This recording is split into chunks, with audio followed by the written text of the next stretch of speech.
Assalamualaikum warahmatullahi wabarakatuh. Halo Sob, selamat datang di Kominfo Talk. Kominfo Talk, membincang Luwu Timur. Jumpa lagi dengan saya Enhana Tarbiatun Nisa, your podcaster dalam program Kominfo Talk. Semoga sobat-sobatkom tidak bosan ya melihat saya di program ini. Nah, hari ini with a new different vibes, kita langsung menyapa dari one of iconic places in Luwu Timur, Danau Matano, dan kita akan menyajikan perbincangan yang menarik dengan orang nomor 1 saat ini di Kabupaten Luwu Timur. Untuk itu stay tune dan saksikan terus perbincangannya hanya di Kominfo Talk, membincang Luwu Timur. Kominfo Talk, membincang Luwu Timur. Selain untuk memastikan pilkada berjalan aman, tertib dan juga damai, pelayanan publik menjadi concern utama penjabat sementara Bupati Luwu Timur. Selama kurang lebih 2 bulan menjabat, telah banyak hal yang dilakukan oleh penjabat sementara Bupati Luwu Timur, dalam hal ini Bapak Dr. Jayadinas SOS MSI. Lalu apa-apa sajakah yang telah menjadi gebrakan dan hal-hal yang telah dilakukan selama beliau menjabat? Langsung saja kita sapa penjabat sementara Bupati Luwu Timur, Bapak Dr. Jayadinas SOS MSI. Waalaikumsalam, selamat datang Ya, Pak Bupati.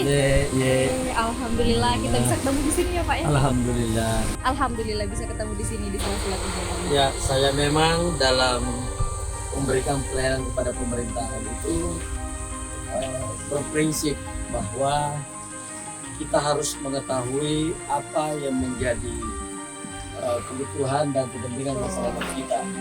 Nah, untuk mengetahui seperti itu, maka tentu kita harus turun ke bawah. Betul, untuk memastikan ya Pak. memastikan Ya?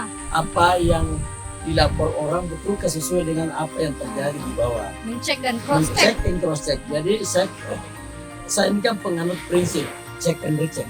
Oke, check and Dan recheck. sehingga laporan-laporan yang masuk kepada saya tidak saya terima begitu saja, akan tetapi tentu saya harus cek bagaimana kondisi real, bagaimana kondisi yang sesungguhnya terjadi di tengah masyarakat kita. Dan tentu itu dari apa yang saya lihat, saya bisa langsung mengambil suatu gambaran bahwa betul-betul di tengah masyarakat kita ada masalah. Iya. Pak, ini kita lagi ada di one of iconic places di Yes. Luwu Timur. Dan saya yakin Bapak sangat tidak asing dengan tempat ini. Siap. Ada siap. tidak Pak kerinduan setiap kali melihat Danau Matano ini Pak? Ya, Danau Matano ini adalah suatu hal yang spesial bagi saya. Ada kunjungan saya pernah ke sana dulu, mandi di sana, loncat dari atas, sehingga saya begitu melihat dan kembali ke Luwu Timur sangat merindukan akan suasana yang ikonik seperti ini. Dan yang paling terpenting lagi adalah kita berterima kasih kepada masyarakat sekitar Danau Matano yang telah memelihara dengan baik, menjaga dengan baik, sehingga apa yang kita bisa lihat kejernihan air ini luar biasa. Mudah-mudahan itu seindah kejernihan masyarakat Luwu Timur. Berarti ada kesan yang mendalam ya Pak Sangat-sangat. ya? Luar biasa. Saya sekali. pernah mandi dan saya juga berenang dengan keluarga bersama dengan seluruh masyarakat.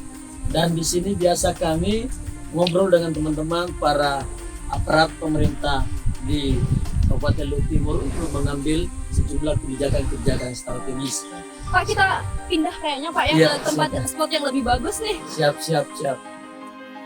Indah sekali memang ya Pak ya Matano ini. Luar biasa. Wajar sekali kalau dijadikan one of iconic places di Luwu Timur. Ini memang kita lagi Dinas Pariwisata dan Pemuda dan Olahraga lagi membuat suatu kajian apakah dia bisa menjadi geopark. Oke, geopark memang Geopark ya, betul sekali. itu yang lagi kita kaji. Mudah-mudahan insya Allah dengan niat yang baik akan memungkinkan ini bisa dijadikan sebagai salah satu warisan dunia yang luar biasa.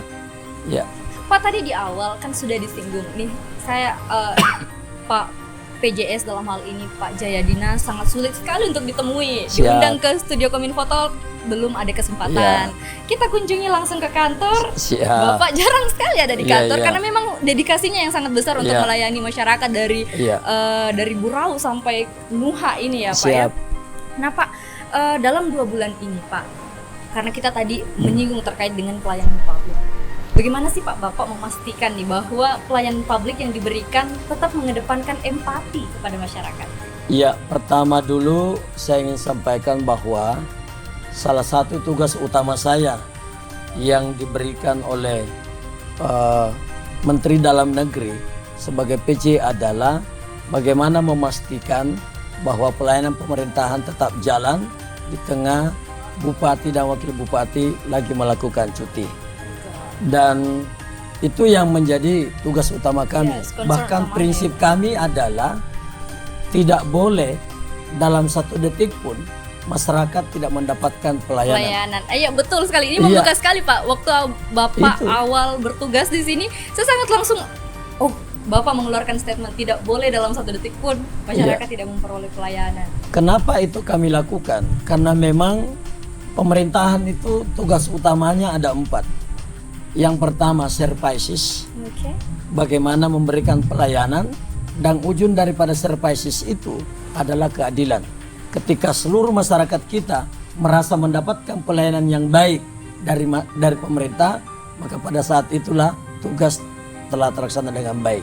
Yang kedua adalah development atau pembangunan yang berujung pada kesejahteraan masyarakat kita, pembangunan infrastruktur dan berbagai macam sarana dan prasarana lainnya. Yang ketiga adalah empowering, memberdayakan masyarakat. Nah, dalam proses pelaksanaan empowering ini, ending yang kita ingin sampai adalah kemandiriannya. Bagaimana dengan pemberdayaan yang kita berikan, dia bisa mandiri di dalam mendapatkan kesejahteraan. Yang keempat adalah regulating, yaitu bagaimana kita membuat suatu regulasi untuk mengatur masyarakat agar tetap dia tertib di dalam melaksanakan tugas-tugas pemerintahan, dan yang lain juga adalah mereka patuh dan taat pada aturan main dalam berpemerintahan. Nah, kembali kepada persoalan pelayanan atau services. Kami ingin memastikan bahwa masyarakat kita di bawah itu betul-betul mendapatkan pelayanan yang baik. Jangan sampai ada kesan bahwa tidak ada pemerintahan sama aja. Oke. Itu nggak boleh.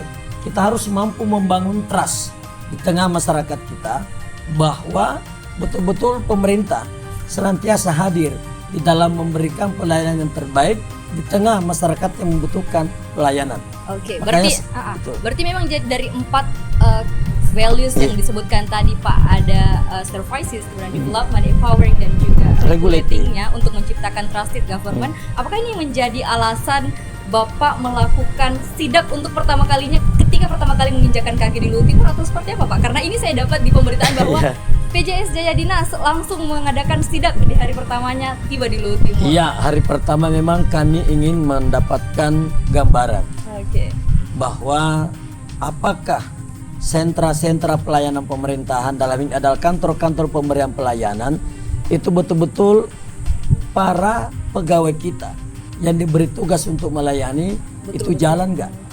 Kami ingin memastikan itu. Nah, sehingga apa yang saya dapati ada beberapa hal yang harus diperbaiki.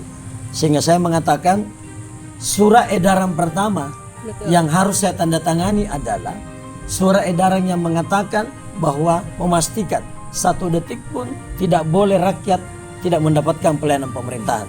Begitu rakyat datang membutuhkan pelayanan, maka pada saat itu pemerintahan harus hadir. Nah, ini adalah upaya kita di dalam menciptakan yang sering saya katakan trusted government. Pemerintahan yang dipercaya, pemerintahan yang amanah, dan pemerintahan yang senantiasa dirindukan oleh masyarakatnya. Itu yang dilakukan. Untuk menciptakan trusted government itu Pak, pasti ada pendekatan-pendekatan tersendiri ya yang dilakukan oleh Pak Jayadina dalam hal ini sebagai penjabat sementara Bupati Luhut Timur. Nah, pendekatan seperti apa Pak yang menurut Bapak harus diterapkan di Kabupaten Luhut Timur ini untuk memberikan pelayanan yang lebih baik berdasarkan apa yang Bapak saksikan dan rasakan selama kurang lebih 2 bulan ini? Iya, saya tentu ingin melakukan pendekatan pemerintahan. Ada dalam filosofi kita orang Sulawesi Selatan itu, dalam Bugis Makassar itu ada yang disebut begini, parentai tawa rerona.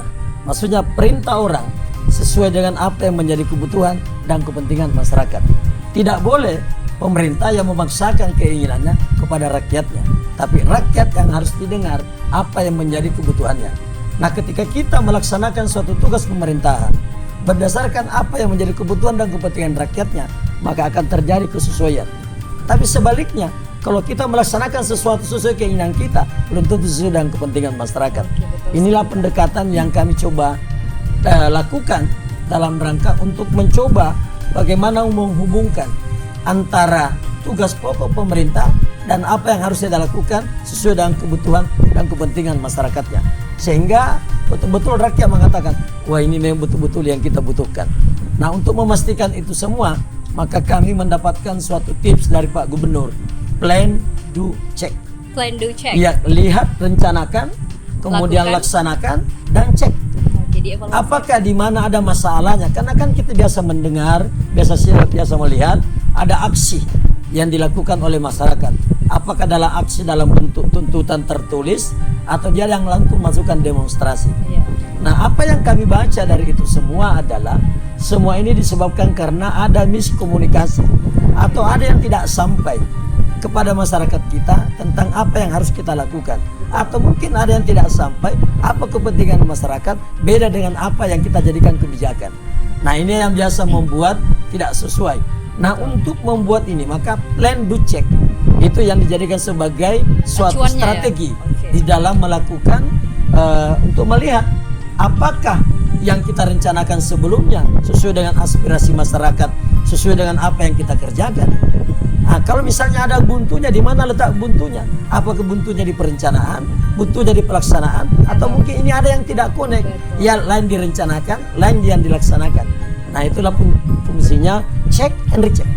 Yang selalu saya sampaikan di setiap upacara di depan teman-teman, cek kembali. Sudah sampai di mana capaiannya? Kalau sudah tercapai dengan maksimal, alhamdulillah. Belum tercapai, di mana masalahnya? Atau belum terlaksana, apa yang harus kita lakukan? Nah, itu fungsinya kalau kita selalu melakukan check and recheck terhadap apa yang kita lakukan. Berarti memang yang menjadi strateginya 4 ya Pak, bukan 3. Plan, do, check, and recheck. Oke, betul sekali untuk menghindari miskomunikasi nih antara pemerintah dan juga masyarakat sebagai pemohon layanan ini. Karena terus terang Dinda, ini Mbak Ana ya, saya ini kan orang yang mempelajari ilmu pemerintahan. Sehingga saya tahu persis bagaimana keluhan daripada masyarakat kita, bagaimana saluran-salurannya yang dia harus menyampaikannya, apa yang harus kita lakukan di dalam menjawab aspirasi itu lewat saluran ini, dan memastikan bahwa apa yang kita lakukan menjawab pesan yang disampaikan oleh warga. Nah, sehingga itu adalah siklus sistem. Inilah yang kami ingin sampaikan kepada teman-teman. Mari kita bekerja by system dan mari kita bekerja dengan teamwork yang solid. Itu yang penting. Dan teamwork yang solid. Nah Pak, kalau kita bicara kembali terkait dengan pelayanan publik nih di Kabupaten Luwu Timur. Di awal Januari kemarin, 2024 kemarin, awal Januari 2024, Luwu Timur, pemerintah Luwu Timur itu kan menerima penghargaan nih Pak dari Ombudsman. Dalam hal ini Ombudsman mengakui bahwa memang pelayanan publik di Kabupaten Luwu Timur itu sudah baik. Terbukti dengan nilainya yang cukup tinggi, 83,34, dan ini sudah berada di zona hijau nih Pak. Nah, tentu ini menjadi peran ya Pak, PR dari Pak penjabat sementara Bupati Luwu Timur, dalam hal ini Pak Jayadina sendiri. Bagaimana Pak Bapak mempertahankan bahkan lebih meningkatkan pelayanan publik yang di waktu yang sangat singkat ini di 2 bulan ini? Iya, kami tahu bahwa melayani masyarakat itu tidak semudah membalikkan telapak tangan. Kami mungkin ya betul-betul dibantu oleh Yang Maha Kuasa, diberi tugaskan di suatu wilayah yang pelayanan publiknya sudah zona hijau. Akan tetapi hijau tidak hijaunya suatu pelayanan itu kan sangat tergantung pada lingkungan pemerintahan di mana dilakukan. Mungkin pada saat yang lalu sudah hijau, akan tetapi dengan dinamika yang ada, kita menghadapi pilkada serentak, sehingga kita kan bisa melihat bagaimana keluhan masyarakat di berbagai macam media-media sosial, ya kan? Kita bisa melihat lewat WA, lewat Instagram atau berbagai macam hal. Akan tetapi kami tentu memiliki cara tersendiri di dalam bagaimana memastikan bahwa pelayanan yang lama tetap kami akan tingkatkan, bahkan seperti Mbak Ana katakan jauh lebih baik lagi. Dengan cara itu tadi kami turun, seperti Mbak Ana sering lihat saya turun di 11 kecamatan. Saya jarang di kantor. Saya masih ingat persis, saya di kantor mungkin baru 2-3 kali. menginjak ruangan bupati. Lebih sering Saya kunjungan lebih kerja. banyak di bawah. Betul. Karena masyarakat itu ada di bawah. Dia mau lihat pemerintahnya, dia mau lihat apa yang dilakukan oleh pemerintahnya, dengan sekaligus saya mencoba mendengar. Nah, seorang pemerintah itu jangan hanya mau didengar. Pemerintah juga itu harus mampu menjadi pendengar yang baik terhadap keluhan yang ada. Ya kami ajak, kita diskusi, santai-santai kita menyampaikan apa yang kita sampaikan, kemudian mendengar apa yang ingin disampaikan. Nah, sehingga hijau yang diberikan oleh Ombudsman kepada Luhut Timur itu kami rasakan itu betul. Nah, tinggal karena ini dinamika politik menjelang pemilihan bupati dan wakil bupati di Luhut Timur, sehingga ada-ada saja. Ada-ada saja, apakah itu misalnya dia iseng-iseng atau dia sengaja atau seperti apa realnya. Itulah makanya saya katakan saya harus turun ke bawah. Sekaligus juga mendengar, sekaligus membaca dinamika politik dan pemerintahan yang terjadi di tengah-tengah masyarakat kita. Nah, kalau kunjungan ke 11 kecamatan itu, Pak, kemana saja sih, Pak? Maksudnya apa-apa saja yang dikunjungi dan layanan-layanan apa saja yang dipastikan? Ya, tentu yang saya datangi terutama menyangkut masalah pelayanan dasar. Misalnya pelayanan di bidang kesehatan, pelayanan di bidang pendidikan. Di bidang kesehatan saya coba mendatangi dan berbicara langsung dengan para pegawai-pegawai kepala kapus ya, kepala puskesmas, petugas pustu dan sejumlah petugas di dinas kesehatan yang ada di bawah. Nah, di situ saya ngobrol-ngobrol, tidak percaya begitu saja. Saya coba cek pada masyarakat. Nah, saya coba mendatangi sejumlah sentra-sentra pelayanan misalnya di rumah sakit. Bahkan di rumah sakit Ilagaligo berulang kali saya datangi. Karena untuk meng-cross check itu ya, Pak ya? Meng-cross check lagi, check and rechecknya itu. Betulkah seperti ini? Sehingga tentu kami membutuhkan suatu masukan langsung sekaligus melihat bagaimana bentuk pelayanan kesehatan. Di bidang pendidikan, saya coba cek langsung WC. Setiap sekolah yang saya datangi, saya cek bagaimana pelayanan terhadap anak-anak sekolah kita. Di SD, SMP, bahkan di SMA, saya cek langsung. Apakah betul di sana dilayani dengan baik? Bagaimana WC-nya? Apakah dia terlayani tidak licin atau tidak kotor? Supaya anak-anak betul-betul mendapatkan pelayanan yang baik di sekolahnya. Basic servicesnya memang betul-betul ya, Pak ya? Saya harus lihat betul bagaimana di setiap sekolah. Saya lihat WC-nya, bagaimana kondisi ruangannya, bagaimana misalnya proses belajar mengajarnya. Kami lihat itu. Apakah proses instruksional berjalan dengan baik atau enggaknya? Bagaimana model pembelajarannya? Saya tanya para pendidik dan segalanya. Sampai seperti itu, saya harus lihat. Termasuk dalam hal yang paling mendasar saya lakukan adalah ngecek di bidang kesehatan adalah stunting. Itu yang membuat saya tidak ada tawar-menawar. Dan dalam ini sudah konteks dibahas, pokoknya betul. saya sampai kemana-mana saya harus cek persoalan stunting. Karena kenapa? Persoalan stunting atau gagal tumbuh atau gagal berkembang yang disebabkan karena adanya kesalahan-kesalahan kita dalam proses pola asuh atau pemberian gizi yang baik, itu kami harus cek. Luhut Timur yang memiliki PAD yang tinggi, sumber daya alam yang begitu menjanjikan, tidak boleh ada masyarakat yang mendapatkan pelayanan yang tidak baik, misalnya persoalan di bidang kesehatan dan pendidikan. Ini adalah masa depan bangsa kita. Anak-anak kita harus dijamin bahwa dia sehat dan dia cerdas. Itu yang kami lakukan. Pak, kita pindah ke spot yang lebih menarik lagi ya, Pak, di sebelah sana. Oke, Izin ya kita coba lihat ini indah banget ini pantai. Luar biasa nih Mbak Ana ya. Iya, betul sekali, Pak.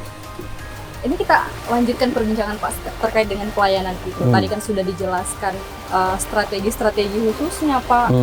Nah, kalau mengingat kembali Pak, waktu yang begitu singkat 2 bulan saja di Kabupaten Luhut Timur, ada tidak Pak inovasi yang atau terobosan terbaru nih Pak yang Bapak lakukan selain dari kunjungan langsung itu, khususnya untuk para pegawai-pegawai yang menjadi pelayan ini dan juga untuk mereka-mereka yang tinggal jauh seperti halnya di Bantilang yang berada di seberang danau ini Pak? Iya, jadi memang salah satu kendala yang kita hadapi di dalam memberikan pelayanan pemerintahan yang terbaik itu adalah sarana dan prasarana dan lingkungan di mana kita melakukan pemerintahan itu.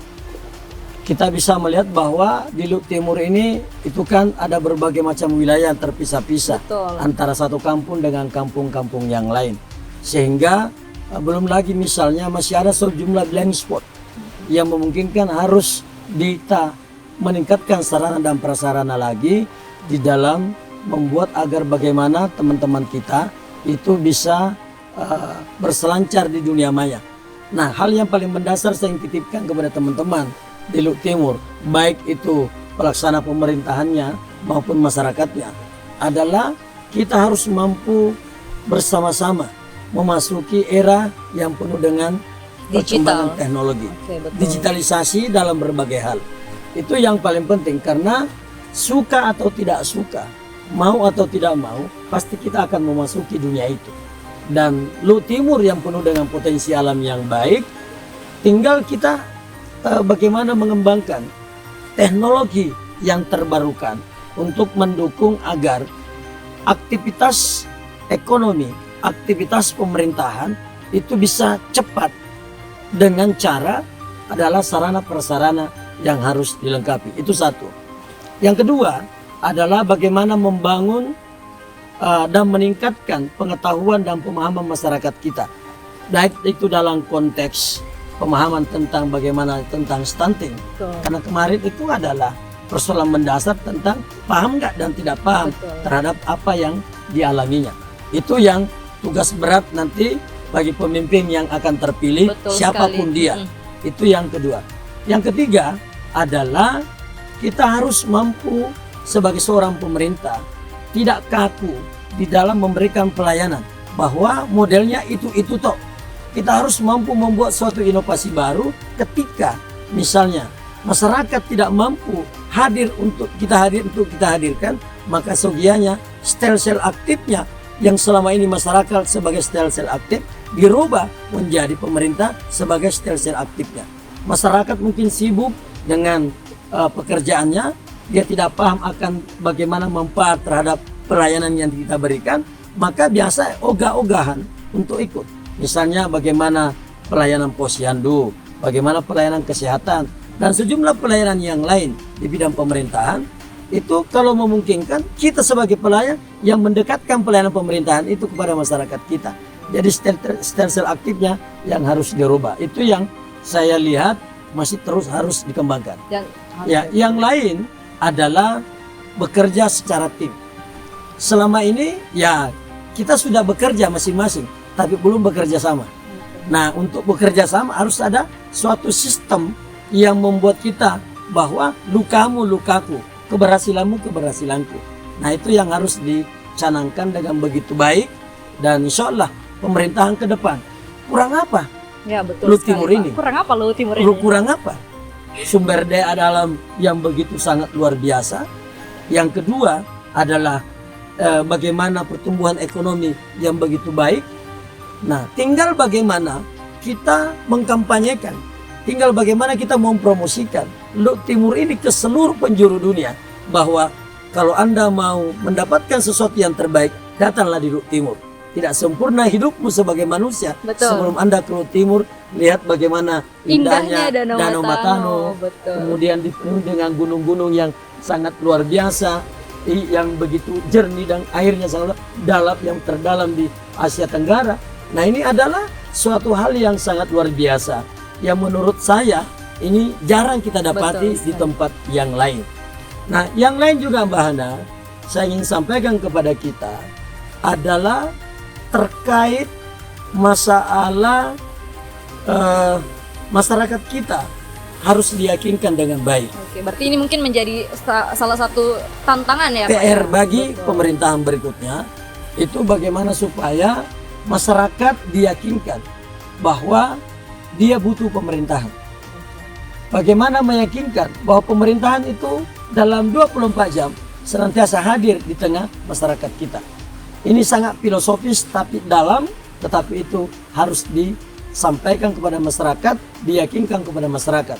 Karena terus terang, pelayanan pemerintahan itu tidak cukup dikampanyekan, tidak cukup disampaikan, tidak cukup disosialisasikan, tapi perlu karya nyata yang memungkinkan kita aksi nyata bahwa betul-betul pemerintahan hadir di tengah masyarakat kita. Sehingga pada akhirnya akan tercipta apa yang saya sering katakan, trusted government.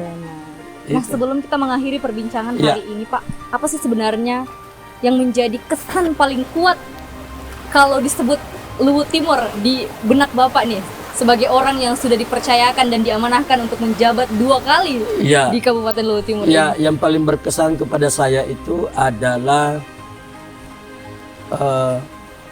kesiapan masyarakat Luhut Timur dalam menerima seorang pemimpin dari manapun dia.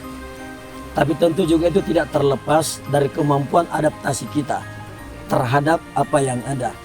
Saya alhamdulillah kebetulan berasal dari ilmuwan politik dan pemerintahan, sehingga paling tidak filosofi dalam pemberian pelayanan pemerintahan itu kami paham. Dan yang kedua adalah kami melihat bahwa sebenarnya Luhut Timur ini penuh dengan tantangan. Di mana letak tantangannya? Masyarakat Luhut Timur itu atau Luhut Timur ini kayak Indonesia mini, Oke, miniatur ya, Pak. Indonesia. Kurang apa? Semua agama hampir ada, suku ada. Betul. Kemudian karakter dan berbagai macam itu yang itu. Makanya waktu perayaan Hari Sumpah Pemuda, kami anggap itu modal utama orang Luhut Timur, bahwa kita berbeda-beda tetapi mampu kita menjadi satu. Bhinneka Tunggal Walaupun Ika. itu Bhinneka Tunggal Ika yang mengikat kita. Makanya saya beritahu teman-teman semua, saya mau ini meriah. Karena kenapa? Ini modal utama dibandingkan dengan sumber daya alam yang kita miliki. Tidak ada gunanya sumber daya alam yang kita miliki itu kalau di antara semua pengelola yang ada di dalamnya, kita semua ini itu tidak menyatu. Itu yang paling berkesan bagi saya. Kemudian yang ketiga adalah terus terang kadang juga biasa saya ingin menangis melihat begitu keramahan, kebaikan teman-teman semua membuat saya agak berat untuk Betul. meninggalkannya. Luhut Timur Ya, Pak. makanya mudah-mudahan insya Allah di yang kedua kalinya ini ketika saya akan berakhir, mudah-mudahan ada momentum-momentum lain yang memungkinkan saya bisa kembali ke Luhut Luhut Timur dalam posisi terserah pengabdian yang diberikan kepada saya. Oke, Pak. Itu yang paling penting, Mbak Ana.